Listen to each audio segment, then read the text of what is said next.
Good afternoon.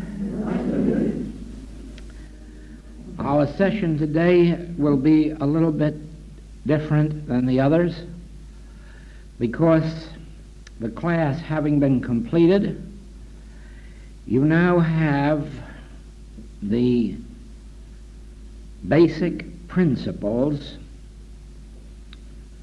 that are necessary to know in both living a spiritual life and practicing spiritual healing. You will find in this Manchester class that every principle necessary to develop a healing consciousness is on these tapes. That doesn't mean that anyone hearing those tapes can necessarily start healing immediately, nor does it mean that if you could memorize every word on the tapes that you could start teaching, because the infinite way differs from many teachings in this respect, that if you knew all of the books and all of the tapes and could recite them word for word, you would still not qualify to be either a healer or a teacher. In the infinite way, there is a step beyond the knowing of the truth, and yet you cannot eliminate that first step of knowing the truth. As a matter of fact, if that first step isn't taken, the chances are the remaining steps will never come. It is absolutely necessary to know the correct letter of truth. Let no one believe for a minute that you can do spiritual healing work without knowing the correct letter of truth. Of course, you can do a certain amount of faith healing if you have sufficient faith, and you can do a certain amount of mental healing even though you do not completely know the letter of truth. But when it comes to spiritual healing, you are dealing with a principle that never varies, that must be as correct as mathematical precision can make it. Because if you deviate, you leave the realm of spiritual healing, and I can illustrate that for you in very few minutes. Our basic principle is that there is only one power. Now, of course, you have heard that in every religious teaching on the face of the globe, that there is only one power.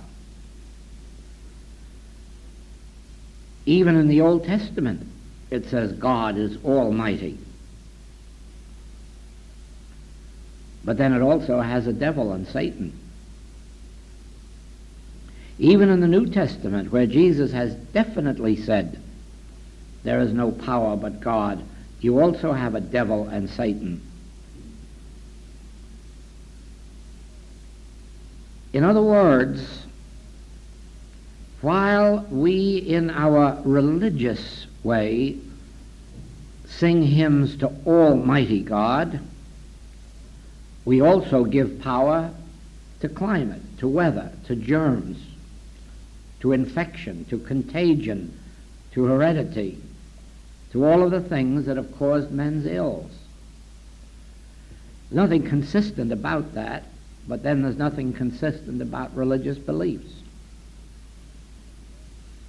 But if you are going to engage in spiritual healing, you will find that you will have no success if you deviate from the absolute principle that God is all. God is the only power. Now, it is true that as you start to live this life and practice it, that you will find yourself up against the experience or belief of other powers. That's why we are in this teaching, because we are continually facing other powers, and we are learning a way of meeting those other powers, powers such as infection or contagion or heredity or age or a lack of substance or an oversubstance or a lack of activity or an overactivity. We are meeting with these in daily experience, and therefore to meet them we have to have an absolute principle. Now, when a problem comes to you, and it comes under the guise of infection or contagion or epidemic, or it comes under the guise of hereditary disease, infectious disease, contagious disease, you must instantly retire within yourself and realize, yes, that is the appearance that's facing me.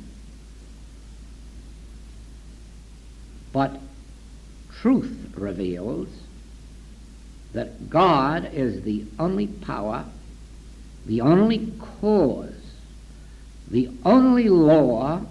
Therefore I need not fear what mortal man or mortal mind or mortal condition can do to me.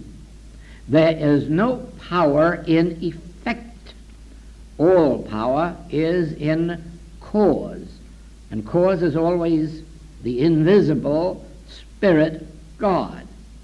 Now, when you face a problem with that absolute truth, that's the letter of truth, when you make these declarations to yourself in the silence, yes, I know that I'm being faced with what appears to be a condition of disease. I know that it has a law of infection, a law of contagion. I know that it has a law of heredity behind it, but I also know truth. And the truth is that only Spirit is power. Only Spirit is cause. Only Spirit is law. Therefore I need not fear these other powers, these other causes, these other laws, for they are not. Only one is, and that one is God. Now, when you have known that truth, and then you are still, you wait a minute or two, and then you get up and go about your business, you will find that through practicing this way, that sooner or later, when you settle back into your peace, an answering response will come to you. It may be as a deep breath, or it may be as a release, or it may even be as the voice of God speaking to you. But there will come an answer. Now, the reason I say that knowing this does not qualify you to be a practitioner or teacher is that you may be knowing it only up here with the mind. That is intellectually. And that really isn't power and does nothing. That only settles you within yourself until you develop a consciousness. Then when you develop a consciousness of this, that is when the healings take place. Now, when that takes place and you find that your knowing of the truth begins to result in healings for yourself or others, then you can say, aha, now my knowledge of truth is becoming a consciousness of truth. Now I'm developing the Spirit of truth. And your progress on the spiritual path has begun. Now, as you continue meeting as many problems for yourself as you can, or meeting the problems of others who come to you. And you keep practicing this, using the truths that you will find in all of my writings, all of my recordings, and certainly summed up here in this Manchester class. You will find that you are developing, we might call it a new vocabulary. Actually, it's more than that. You are developing a knowledge of the specific principles which constitute the message of the infinite way. Now, when someone comes to you for help, you can, in addition to giving them a treatment, you can give them a specific truth to carry away with them. In one case, you will probably say, look, I'm going to help you with this, but meantime, relax, because you must remember that whatever its name or nature, it isn't power, for God alone is power. To someone else who comes along, you may say, yes, I'm going to help you, but you must relax and be quiet and have the assurance, because the only law that's operating in you is the law of God. This other thing isn't law. It isn't power. Someone else will come along with a different problem, and you will be reminded of some other truth that are in the tapes or in the writings. And so you will learn gradually, when giving a treatment, also to give a specific truth for your patient or your friend to carry with them in their consciousness. Now, as you persist in that, the day will come when someone will come to you for help, and you'll find that you can talk for 10 or 15 minutes to them, expounding principles which you have learned from the tapes or from the writings. You'll find that you can speak 15 or 20 minutes, always bringing to their awareness specific principles that constitute the message of the infinite way. Now, as you continue in that way for a while, gradually you'll find you can talk for a half hour, and for 3/4 of an hour, and always with signs following. And then ultimately, the day will come when you'll realize, well, I could talk this way for an hour or two. And then you'll know by that time, if healings are coming along with your talking, that you're ready to be a practitioner or a teacher. I have explained this to students before, that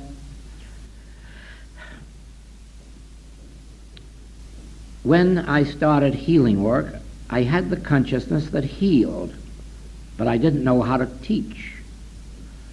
And so it was that as patients came to me, I would just explain, give them some particular principle, one truth that I knew, and later maybe 2 or 3. And the first thing you know, I found that when patients came to my office, that I could speak to them for 20 or 30 minutes on truth. And then one day, I had been in the practice about 4 years. A young woman came to my office who was a school teacher, and she said that she had seen 2 wonderful healings that had taken place in my office, one of her mother, and she'd like to know more about it, how it's done, what this truth is. And could she come to me once a week and study? I said, yes. Well, she came 2 or 3 times, and then it dawned on me, I'm not being fair. This is a school teacher. She really knows what it means to teach and be taught. And what am I doing? When she comes, I speak about something, and probably it had no connection with what I spoke of last time. And that's not really teaching. I'm not really teaching. I'm just, well, you might call it spouting, that's all. A little thing here or another subject here. That's not a teaching, because there's no continuity to it. There's no cause and effect. There's no beginning and end. There's no premise and conclusion. Now really, how should you teach a teacher? How would you teach a subject like this? And I pondered it, and then I had my pencil and I wrote down what came to me, and that was 7 Bible passages. One after another they came to me, and I wrote them down, and I said, aha, that's the way you teach. Those are the 7 Bible passages that really constitute a principle. The next day when I came to my office and I looked at that list, I thought, well, yes, that's very good, but what kind of a teaching is that to give a person 7 Bible passages and tell them that's a principle? No, I haven't gone far enough. And so as I read each one of those Bible passages, the meaning of them began to unfold, and I wrote them down. And then when that school teacher came back again, I gave her 7 different lessons with 7 different Bible passages and principles. It took 7 weeks, and when I was through, I had that pamphlet, The 7 Steps. That's the first teaching I ever did, and I was 4 years in the healing work before I did that. Do you see now what I mean by the fact that these principles have to live in you first, and you assimilate them, and then they begin to come out, and even then they come out in a disconnected way, and then by training, all of a sudden they start to come out in a connected way. And that really was the first teaching that I ever did, that booklet, The 7 Steps. Well, later, when a practitioner wanted to be a teacher, I started to work with him along that line, and then came the other half of that same booklet, The Real Teacher. And so we have in one booklet The Real Teacher and the 7 Steps. And those were the first 2 teachings that I ever undertook. Now, you can see by the others how each booklet really became a teaching of just one facet. There's the booklet, Art of Meditation and Prayer, and another one, Metaphysical Healing, and the other one, The Secret of the 23rd Psalm, and the other one, Love and Gratitude. Each one taking up only 1 or 2 points and making it so clear that whoever is listening to me can understand it. Take last night's lesson on the nature of God and the nature of prayer. Do you see how in a full hour I touched on nothing but those 2 subjects, God and prayer, but elaborated on them in such a way as to bring out what God is, and then how prayer automatically follows. Now, do you see why I say that even if you knew all these words, it wouldn't make you a teacher? Until they're assimilated in you and learn to come out of you, first brokenly, first a little bit here and a little bit there, and then connectedly, and then covering a subject. Then is when you are a teacher. Now, because I'm evidently mentally retarded in some way, it took me 16 years before I could start to be a teacher. But you will not have to wait that long. But definitely, you will have to wait, first of all, until you have enough of the principles that are in the writings and the recordings so that you know them and that they assimilate in you. Secondly, until you can prove them by healing. Always remember that in this work of the infinite way, there is no value in what anyone says unless they can back it up by some healing work, comforting work, uplifting. If they haven't a developed consciousness for that, their work is of no value. If it wasn't for that, we would have teachers all over the world. But you see, the infinite way is only 12 years old. And for that reason, the oldest students we have are 12 years old, and we only have about 4 who feel that they've developed enough in 12 years to be teachers. Do you follow that? It is not because it is difficult to learn the principles.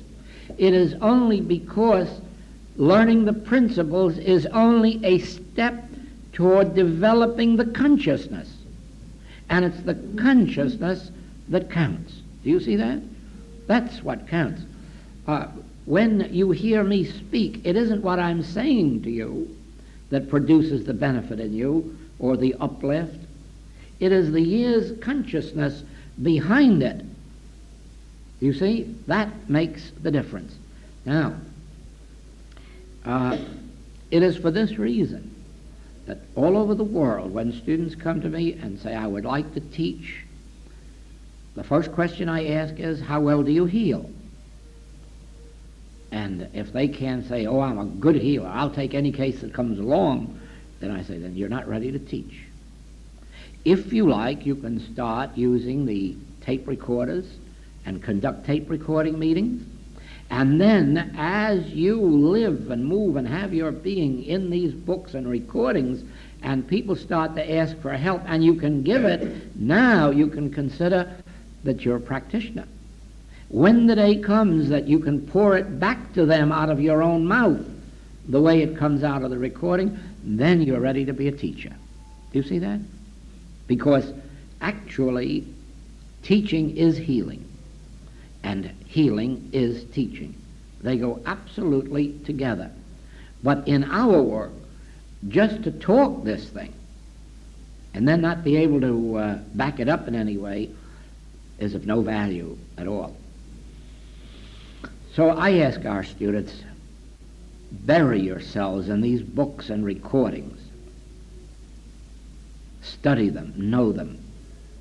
More especially in the books, the letters. 54, 5, 6, 7, and 8. Study every one of those because there are principles that I give you each month in the letters, and you can go back over the years. The principles never change. And in each one of those books there are these letters on protective work. And always remember this, that the harmony in your daily living is proportionate to your understanding of protective work. Not only to your understanding, but to your practice of it. If you are not spending some time every single day realizing, consciously realizing, there's only one power. There's no power in effect.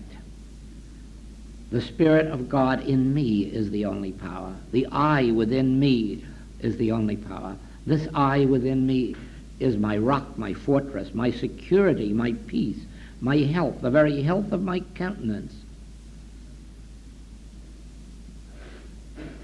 Then you see, you're letting the law of humanity operate on you. But when you learn to do this protective work, you are becoming a law unto yourself. And then there's no law of infection or contagion, and there's no law of heredity, no law of accident that can operate on you. Do you see that? You separate yourself from the law, the human law, in proportion as you consciously realize, I in the midst of me is mighty. This I is the bread, the wine, the water. This I within me is the meat of my life. It is the fortress. It is the health of my countenance. Nothing shall in any wise enter my experience that defileth or maketh a lie, for I am the law unto this world. The world is not a law unto me. Do you see that? But who can do that but you? I can put it in a book. I can put it on tape, but only you can live it. And in proportion as you live it, in proportion as you consciously keep the Word in you and you live in the Word, in that degree do you become entirely separate from this world. That is why the ordinary laws of supply do not operate in your experience. You may say, oh, I have no way of income. I just can have my husband's income and that's all I've got. And someone else says, oh, I can only have what I earn. I have no other avenue of supply except what I earn. That's all that's open to me. That's true in the human scene. That's true in the human scene. Don't believe it for a minute in the spiritual scene. In the spiritual scene, you're told that you are a child of God, and if a child of God, then an heir, and if an heir, joint heir to all the heavenly riches. In the spiritual scene, you hear God saying to you, "Son, thou art ever with me, and all that I have is thine." And as you live in this, one of these days you'll find how income will start to break through to you from sources that you never dreamed of. Because God certainly is not limited to what you earn or what your husband earns. God is not limited to what your parents left you. God has no limitation. But the question is, are you looking to God, or are you looking to the husband or the wife or the parent or the child or the Social Security? Or do you see that? It all depends. Where is your vision? Now, as a human being, I certainly agree that we are all limited. Do you see that? We're all limited. If I wanted to accept appearances, I could say, I'm limited to what you give me. Well, then, if that were true, I just couldn't travel back to Hawaii, could I? No. So what do I have to do? I have to say, you owe me nothing. God is my Father. God must care for me. God has given me infinity. God is my supply. God is my life. God is my movement. Do you see that? And I keep my vision off of you, and I keep it on God. And then what may come from you is that much. What comes in the mail may be that much, and what happens some other way that we know not of happens that way. And before we're all through and the year is around, everything is taken care of. You see? But then if you say, now sit down and show me all the human ways that it came, some of you won't believe. You just won't believe, because there was no human way of accounting for it. Just no human way of accounting for it. And the whole miracle of the infinite way is all of the things that have happened that there's no human way of accounting for. Let me tell you that when we started our work in the States, I no more dreamed of Europe than of Venus or Mars. And the reason was, not that Europe wasn't in my mind, because I have traveled here in my business days, but the reason was that the war was on. And except for battleships going back and forth, there was no commerce on the high seas. And when the war was over, whoever dreamed of Europe buying American books and paying American prices for them, or whoever dreamed that America would be interested in those things? And so our thought just never turned to Europe at all.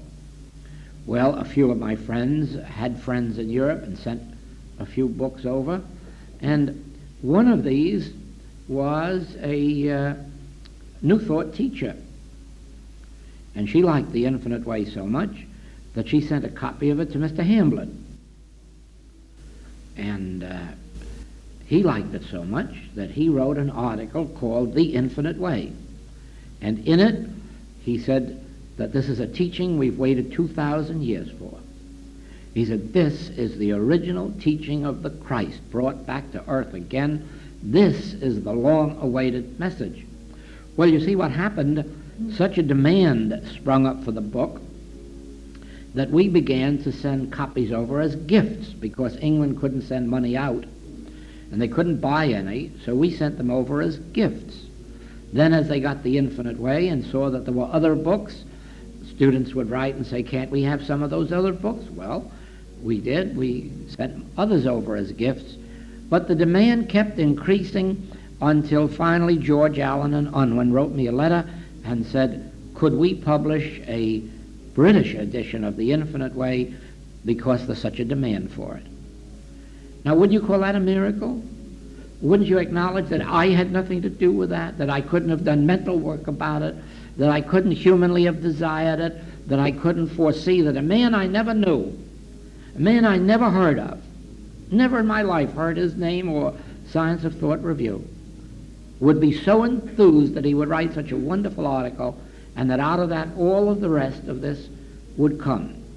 Now that's what I mean by, if I tried to show you how my supply has come, I couldn't make you believe it, because now just look, all of our writings being published in England, all of them producing royalties, all of them earning money for the publisher, for the jobber, for the retailer, for everybody concerned, and for me. Now that's what I mean when I say that if I try to humanly outline where your income will come from, it would be as foolish as for me to know where mine would come from. But once you begin to perceive, I do not look to a man whose breath is in his nostril for my supply.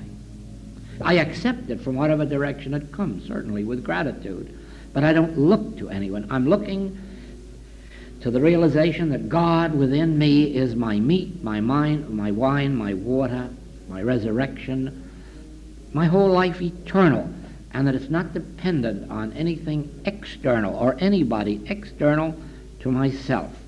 Now, as I live with that, I develop the consciousness of it.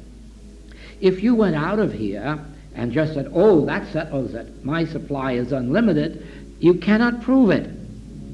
But if you live with this, day after day after day, each time some lack presents itself, realize, no, I'm not going to accept appearances. I'm going to understand that God fulfills himself in me. Then you'll find it may take a week or a month, but pretty soon a shilling will show up here and 5 here and 10 here, and all of a sudden you will know that a flow has started from other avenues than what you realize at this moment. And that's why I say that even if I tell you this, that doesn't make your demonstration, and it won't make you a teacher of it if you could memorize it. Now you have to live with it, keep your consciousness filled with it until you're demonstrating it. Then when you're demonstrating it, you can teach it. But when you teach it, it will be with signs following to those whom you teach. You'll find that their supply will increase, or their peace, or their joy, or their companionships. So it is with our whole message. Fill yourself with the principles. Practice them. Utilize them. Apply them to every circumstance of your life. Hear as much as you can with your ears. Read as much as you can with your eyes. Practice as much as you can in your meditation, and then your consciousness will be rebuilt. Your old mind with its thoughts and beliefs and theories will die, and this new consciousness will be born. Then you'll find that every word you utter will be with signs following. Then you'll find that the words of truth you speak are power, because behind it will be the consciousness of truth. Now,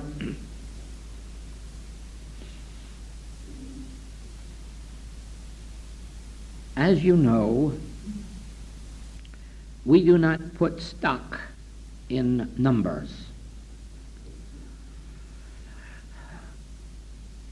If I wanted numbers for the infinite way, I would stay in London and New York and California and not travel the rest of the world, because between New York and London and Chicago and California, we've got about 40 or 50 million people. So you see, I could get all the numbers in just 4 cities. But it isn't numbers that we're seeking. What we're seeking is 1 person, 2 persons, 6, 12, who feel a response to this message, who feel that it's for them, who want to take it into their hearts and souls and minds, live it to the best of their ability, practice it, give themselves to it. That's what we're looking for. Because when we have a few such, the numbers evolve. Do you see? If we can have in this city Mr. and Mrs. Spencer to start the ball rolling, In the end, we can have a room full such as you saw here last night. But if I don't have two like that to begin with, then I don't have the rest, do I? Do you see that? Well, that's the same way. Any one of you or any two of you in your community will be the center of another dozen, 2 dozen, 4 dozen, 6 dozen. It all depends on the degree in which you fill yourselves with it. Do you see that? And that is the foundation of the work of the infinite way. What would be the good of 1,000 people sitting here listening to me? Then they go out and then they go on. But if I can find a 1 or a 2, and they, by their inspiration and their lives and their dedication, produce 12 more, now I've got a solid foundation. Then out of that 12, 1 or 2 develops over in this community, and 1 or 2 in this community, and the first thing you know, we have got a working staff of people who are dedicated and who are showing by their dedication what this amounts to. And then you have a beautiful experience such as we had last night. Do you see that? And because of our work here, some of my friends came here from quite a few places around. You may have seen some men here that you didn't know last night. They came because of things they've learned from many places around. And that's the way it has to be. Now, our work is built on that principle. If only one of you feel such a response to this message that you imbibe it, study it, read it, practice it with patience. You won't be a practitioner or a teacher in a week, but take it in, take it in, take it in, and then gradually start giving it back. Then I have 6 and 12 and 50 and 100 and 200, and so the word of the infinite way really goes out with power, not just with audiences to say, oh, wasn't that a nice evening, which is of no value to anyone. So it is. There isn't an individual anywhere on the globe who inwardly responds to this message who cannot be himself or herself a center around which an activity of this kind can be. There can't be too many. There can't be. There's room in London for 1,000 groups. There's room in Manchester for 100 groups. Why not? A group need only consist of 2 people, 3 people, because once it registers in them, they bring 2 or 3 more. Once it registers in them, they bring 6 more. And heaven knows, with population like you have here, 100 groups wouldn't be too many. And every one of them with a recorder. Do you see that? There's no limit to this work. None. And the reason is, there's no limit while there's 4 billion people on earth, all of whom want healing, all of whom want greater supply, all of whom want greater peace, nearly all of whom would like to know something about God. That's the way our work is carried on. That's what I wanted to tell you today. Each person can be a center out of which spreads an infinite way activity. First, they must imbibe it themselves, fill themselves with it. Then they must learn to let it flow out. And then it's done. Now, all of this is based on just what this question implies. What is your conception of the nature of God as opposed to the general idea of God as a glorified man? Well, of course, the general idea of God is that it's some kind of a super being that you can ask favors of. God, give me health. Or God, give me more supply. Or God, give me employment. Well, now, when you stop to think of it, even if there could be such a God, you wouldn't want one. Because if there is a God that can give you health and isn't giving it to you now, what's wrong with it? What's wrong with a God who could give you health but isn't? That would be a withholding God, wouldn't it? And if there is a God waiting for you to be good, that's nothing but a superhuman parent. Parents sometimes ask their children to be good before they give them something. God can't be just a superhuman being. God is something greater than anything we can conceive. And so this idea that you can pray to God and get something, or that you can tithe with God and get him to unloose 90% because you give up 10, or that by finding just the right practitioner or teacher that they can bring health to you out of a clear sky. Oh, they can bring individual healings to you because of the grace of their consciousness, not because of any appeal to God. It's because of the grace of their developed consciousness. And but they can only do it for a certain length of time. If you don't wake up and develop yourself, you'll soon find that it begins to wear off. That is one of the complaints that we hear of in the metaphysical world. Why, I used to call my practitioner and got an instantaneous healing, but now it doesn't work anymore. Certainly the Master says, I'll heal you, but go and sin no more, lest the worst thing come upon you. In other words, whatever the state of consciousness that brings you your trouble, don't think you can stay in it and avoid trouble. You have to grow out of those states of consciousness. Now,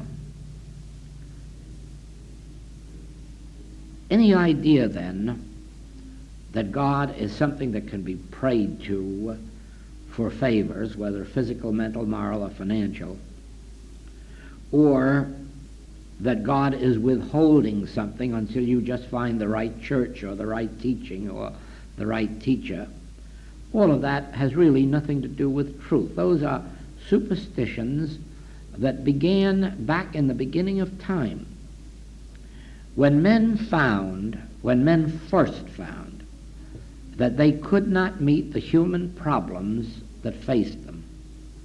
They began to look for a super being that could help them. And so they began a search for God. They didn't find one, so they invented one. But one didn't answer their purpose, so they invented a second one, and a third one, and a fourth one. And the first thing you know, there was a God of crops, and a God of weather, and a God of love, and a God of fertility, and a God of supply, and a God that had control of the waters, the fishing. And there was another who had had charge of the hunting. And a God for anything and for everything.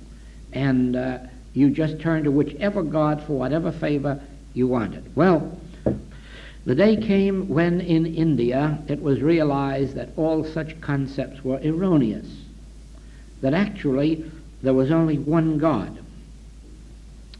And this teaching became prevalent in India, while they had many facets or phases of God, like we have today. God as Father, God as Mother, God as Christ, God as love, God as Spirit.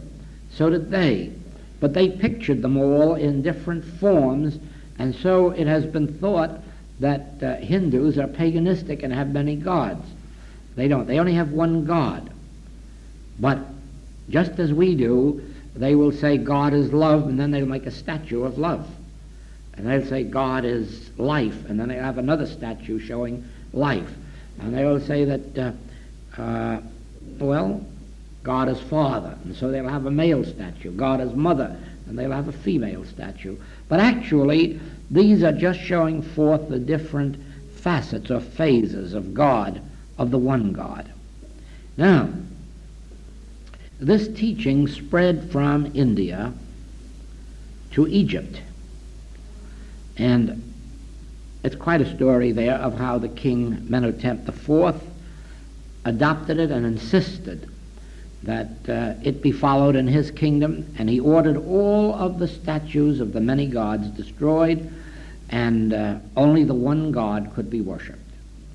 Well, of course, people had had a dozen gods for so long that they couldn't get used to one God. So one day they threw down his statues of the one God and threw him out too. And they put back all their other gods. But King Melteth IV had a close, intimate friend who had learned this whole teaching of one God and who believed in it and who loved it. And when King Melteth IV abdicated, this friend also abdicated to Ur of the Chaldees, and he then became known as Abraham.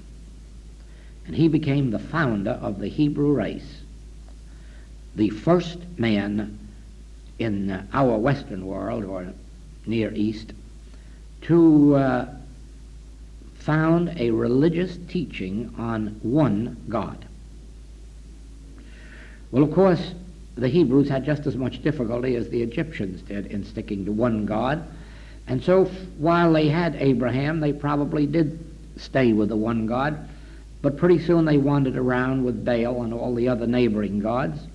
And then another Hebrew prophet would come and bring them back to the one God. And then they'd lose it again and go out worshiping these other gods. And this went on until the day of Moses. Now, you know, Moses had the revelation not only of one God, but of the nature of God.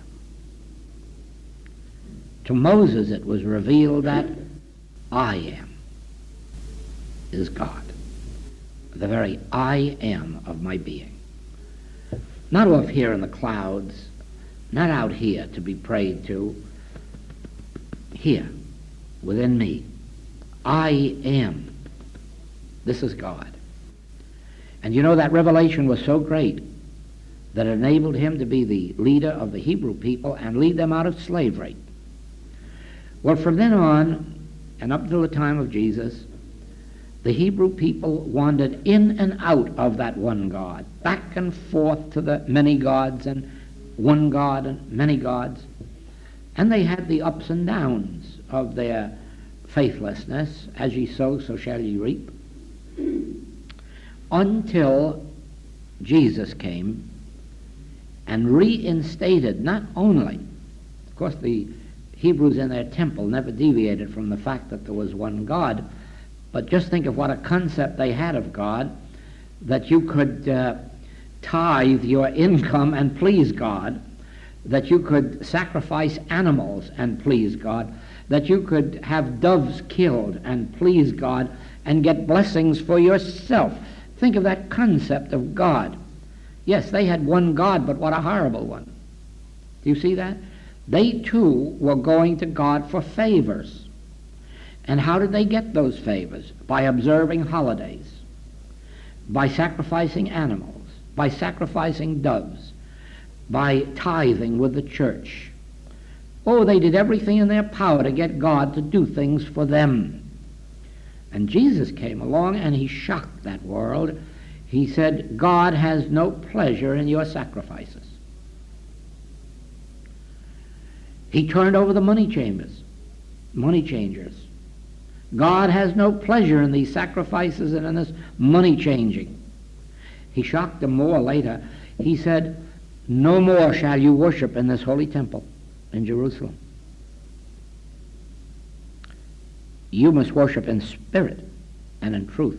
Can you imagine? That would be like a new minister coming here to England and saying, you mustn't worship in the Church of England cathedrals. Whew! Can you imagine it? They'd ride him out of town on a horseback.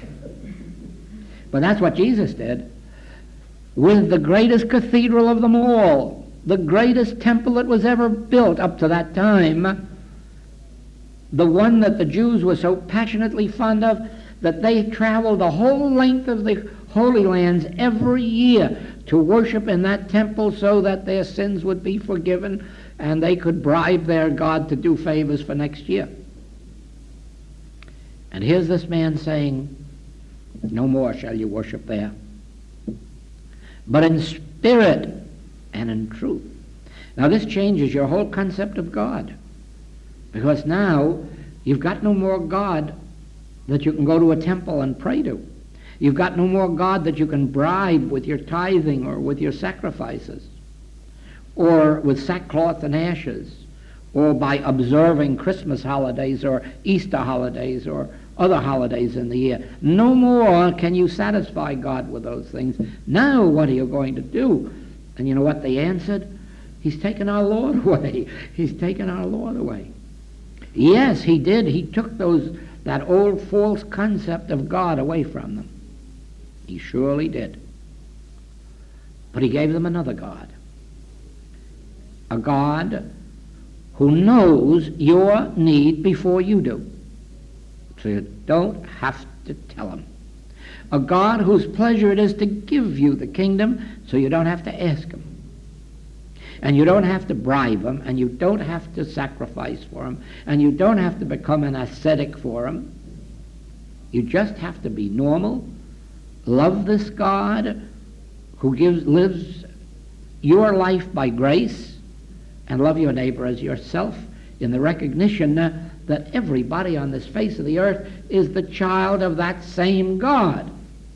Now, how are you going to bring up your own children not to love each other as brothers and sisters? Can you set one of your children against the others? No. Then no more can you please God if you have set one brother over here and one over here, one nation over here and one nation over here. The only way you can please this God whom Jesus taught is when you love God. Love God, it makes no difference if it's a rainy day. God made it. It makes no difference if it's a shiny day. God made it. It makes no difference what your weather is. God made it. Learn to love it in that way, and you'll find that it doesn't react on you. It only reacts on you harmfully because you resist it and resent it and call one kind of weather bad and another kind good. When you come to see that all weather is good because it's of God, you take it as it comes and receive a blessing from each type of weather. And so it is. When you learn to accept all men and women as brothers and sisters because they're of the same God, you will receive blessings from every nation on the face of the earth. But just as sure as you shut one out, you're drawing unto yourself trouble. Trouble. It is only when you acknowledge, why, how could God have illegitimate children? Every child, man, woman, must be children of God.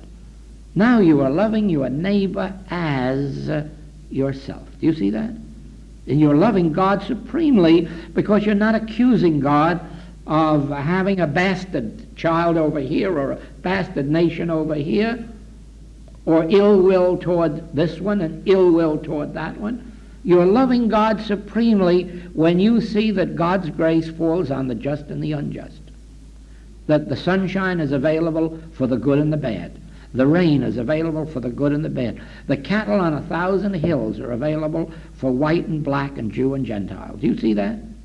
Then you've got the correct understanding of God as God was revealed to us by Jesus Christ.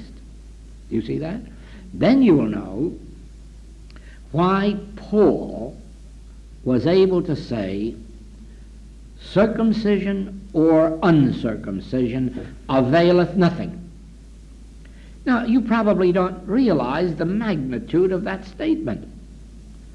Do you know that in the Hebrew teaching, a boy child that was not circumcised was something outside the pale? He was unclean. You couldn't rightfully be in the temple as a man unless you were circumcised. You were unclean. And here comes Paul saying, to be circumcised or not circumcised makes no difference. You know what the equivalent is? Go to the church and say to be baptized or not to be baptized makes no difference. Do you see that? But unless you yourself can agree that to be baptized or not to be baptized means nothing, to have a prayer said over you when you're dead or not to have it makes no difference. Do you see that? Until you can see that without ceremony, without rite, without creed, without all of these symbols, that so far as God is concerned, we're all one. Do you see that? Now, that doesn't mean that we necessarily have to do away with these things. Oh no, because symbolically they have beautiful meanings. The baptism, the communion, the confession, everything there is in the church has a most magnificent meaning behind it. So therefore, we don't have to do away with them. They're beautiful to experience. The sin is to believe that they're necessary for our salvation. Do you see what I'm trying to get at? There's nothing wrong about going to a communion service in church or a baptism or being baptized. Because if you can see the significance behind it, it's tremendous. But in and of itself, it can't make you a good Christian or a bad Christian. Neither circumcision nor uncircumcision availeth anything. Neither baptism nor not baptism availeth anything. Neither communion nor... Do you follow that? And that's why it is. When we come together, we don't have ceremonies or rites or creeds. Why? Because I haven't invented any. And so I have none to give you. But if you enjoy your particular church and you enjoy its service, go and enjoy it. This doesn't take it away from you.